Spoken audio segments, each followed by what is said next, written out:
Hi, sweeties. How are you doing? Welcome to Naya. Same awesome Naya. Thank you so much for the support. Hope you all are doing great. So I came across some videos and I am asking what is wrong with some people. Looks like some of you do not make your research or you just come out here and want to shit on people that look like me or just say whatever you feel like saying because you know it's just all about black people. Because how can you live? How can you breathe without black people? So this man is asking, like, you all already know that birthright citizenship, South Africans, the Afrikaners that moved to United States at this point in time are beneficiaries, right? They absolutely will benefit from it because they just migrated and the next thing is citizenship. And when they start having children, they are going to become US citizen. And they said that they are oppressed. So I am asking, how are they actually oppressed? Right? Because these people are living perfectly very well in South Africa. They left good houses. They left everything great. They have farms. You can imagine people that have better farmlands than the citizens. I mean, the real indigenous of the country. And they are still screaming oppressed. How are you all oppressed?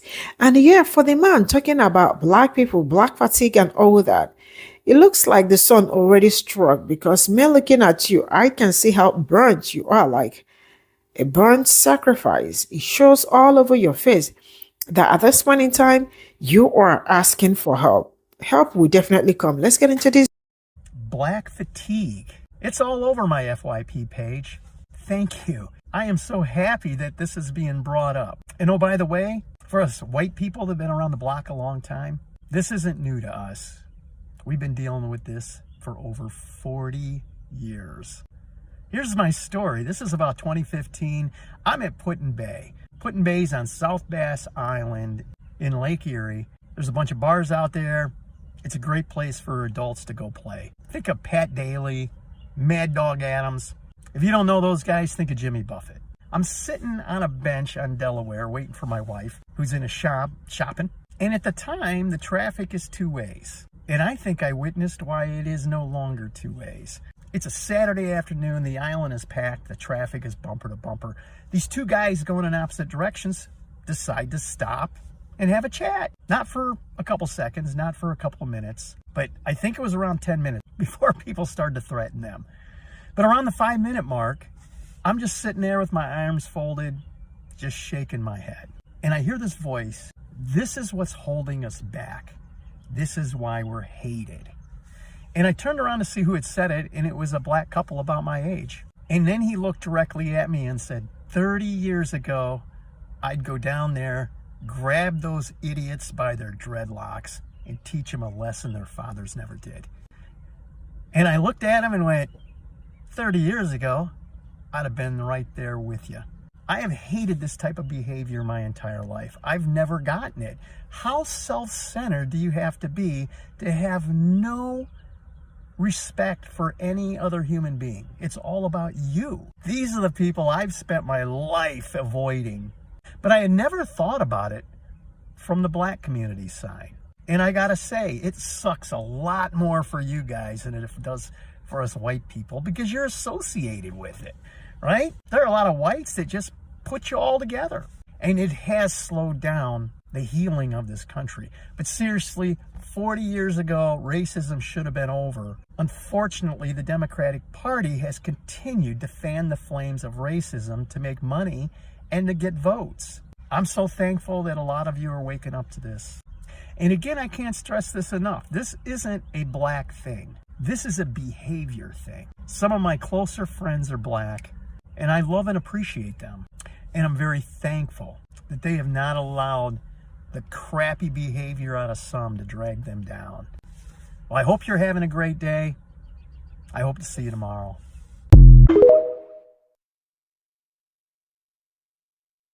We've been dealing with this for over 40 years. When I made that video about Gen Xers being the ones that are leading this white fatigue, black fatigue bullshit, he was the motherfucker I was talking about. Him. He's a Gen Xer. And now you understand why the fuck I said what I said about Gen Xers. Now you get it. Now you understand. You've been wanting to say this for 40 years, then what the fuck stopped you?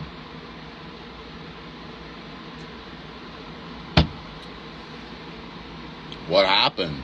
Did your balls drop off? What stopped you from saying this for 40 years, huh? What? Oh, I didn't want to come off as racist. Was that something you were worried about? Maybe you should have rethought what you wanted to say. What stopped you? You want to have this conversation? Then let's have it. Let's have it, okay? People like you act just like your fucking parents. Them goddamn boomers. Except y'all are not carrying N-words go home signs. Y'all not screaming at little black girls trying to go to kindergarten. No, you are the type that wants to pretend like your generation, we're all together. But you have never liked us. That makes sense. We've never liked you either. It's high time that we have this conversation. Let's have it. You have raised the next generation of racists. You did. I didn't. You did. No, we were never going to get along because we saw the world a little bit differently than you did. But you've been wanting to say this for 40 years, and yet somehow your mouth was closed and your nuts were shriveled up and shoved up in your damn stomach to where you didn't. You never said anything. We've been talking about your ass for the entire 40 years. Public Enemies Fight the Power, that was about you. NWA's Fuck the Police, that was about you. It was about you. We knew y'all were going to be just like your damn daddies and mamas. We knew it. That's why we didn't have any goddamn solidarity with y'all. At all. None. We never trusted you. Ever. We knew where y'all came from. We knew the stock of people that raised you. And we knew for a fucking fact y'all were going to be just like your punk ass parents. See, my parents and parents, black parents, brown parents, we were told about y'all years ago. Beware them. They're going to say a lot of shit. They're going to make it look like they're all in this together, but don't ever turn your back on them. So we never did. You want to talk about ghetto and ratchet and this, that, and the third,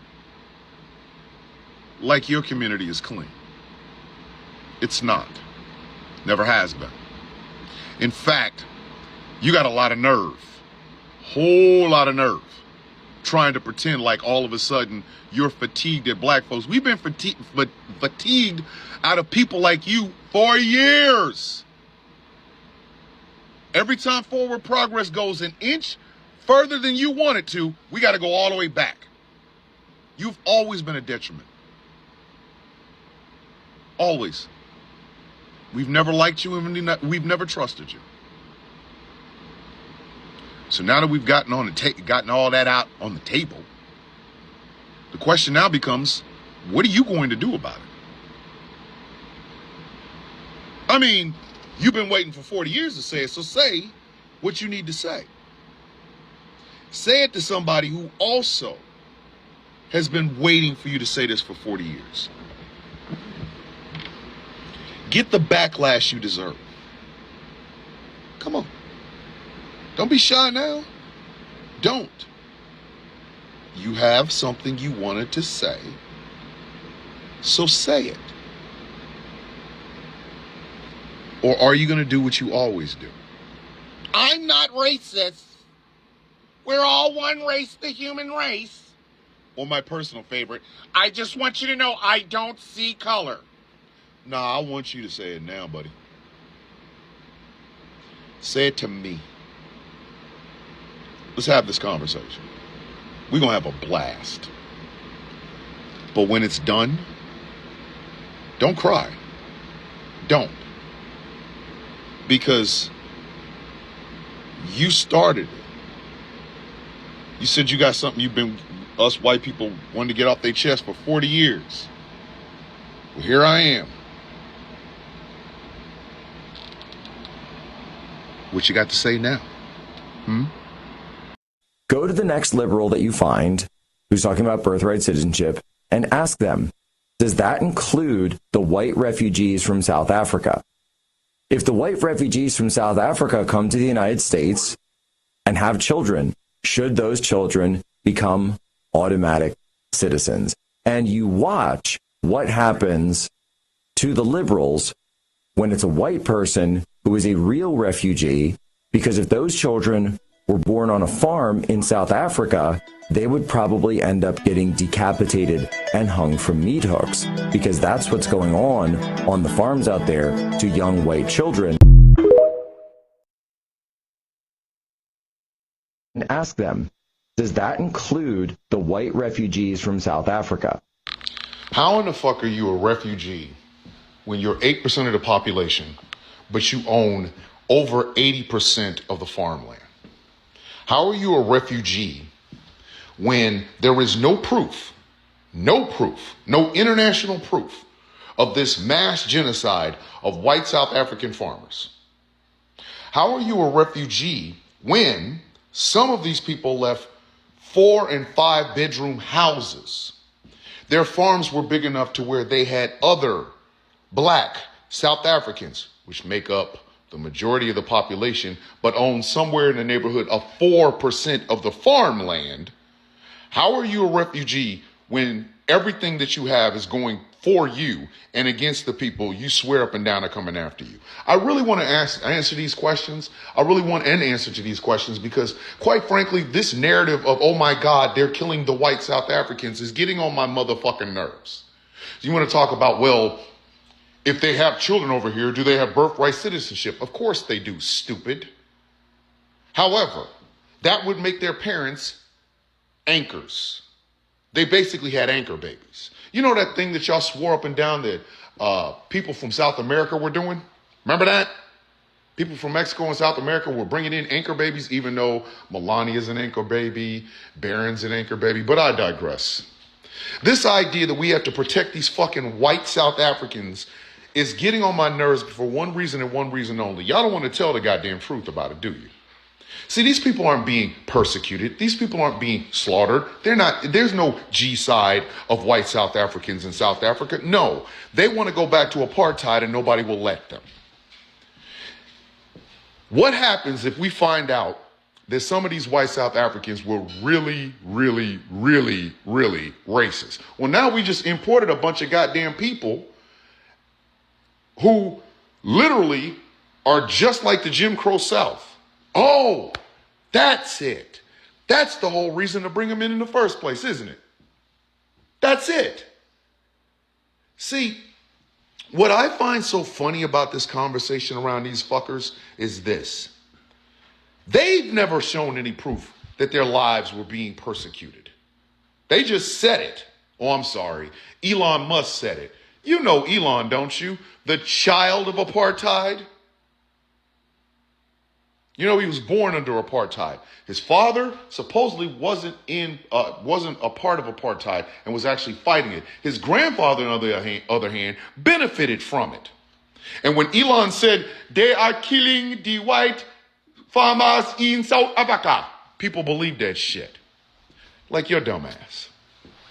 Why don't these people show some proof? You see, when you want to talk about the refugee status of people from, South America and Mexico and things of that nature, there's proof of it. There's proof of it. A lot of it was brought in part by our CIA, but we don't want to talk about that. Nah, we don't bring that up. But yes, these people are fleeing war-torn areas. They are fleeing violence in their neighborhood. They are fleeing things like, the gang that we swore up and down was started in Venezuela, but it was actually started in America, and then we deported it to fucking Venezuela, MS-13. Oh, and you know what else? Since you want to bring this up, what happened to the over 1,000 interpreters and their families from Afghanistan that helped us during the war in Afghanistan and were on a path to be citizens of the United States? What happened to them? I would think we'd have more reason to let those Afghan nationals and those interpreters and things of that nature come over to America, considering the fact that the Taliban now runs Afghanistan and these people were enemies of them.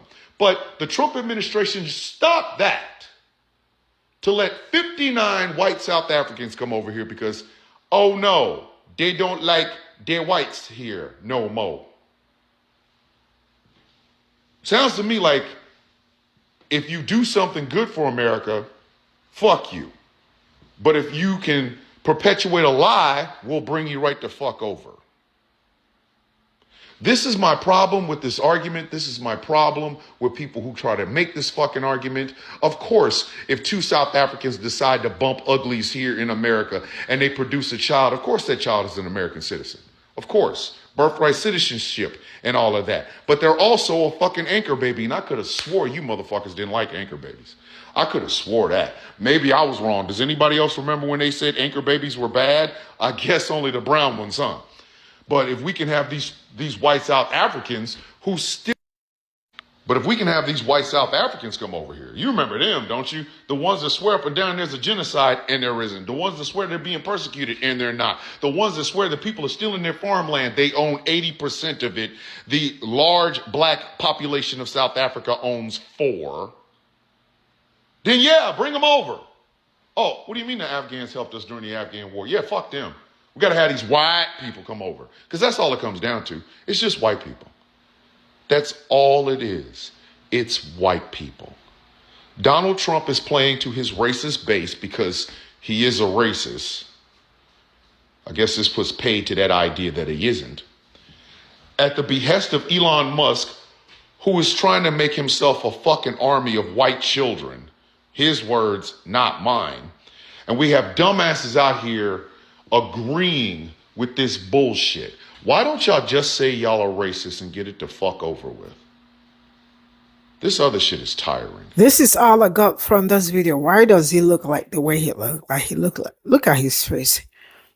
The sun might have affected him so badly. You can see it, looks like the sun really struck so hard over the day.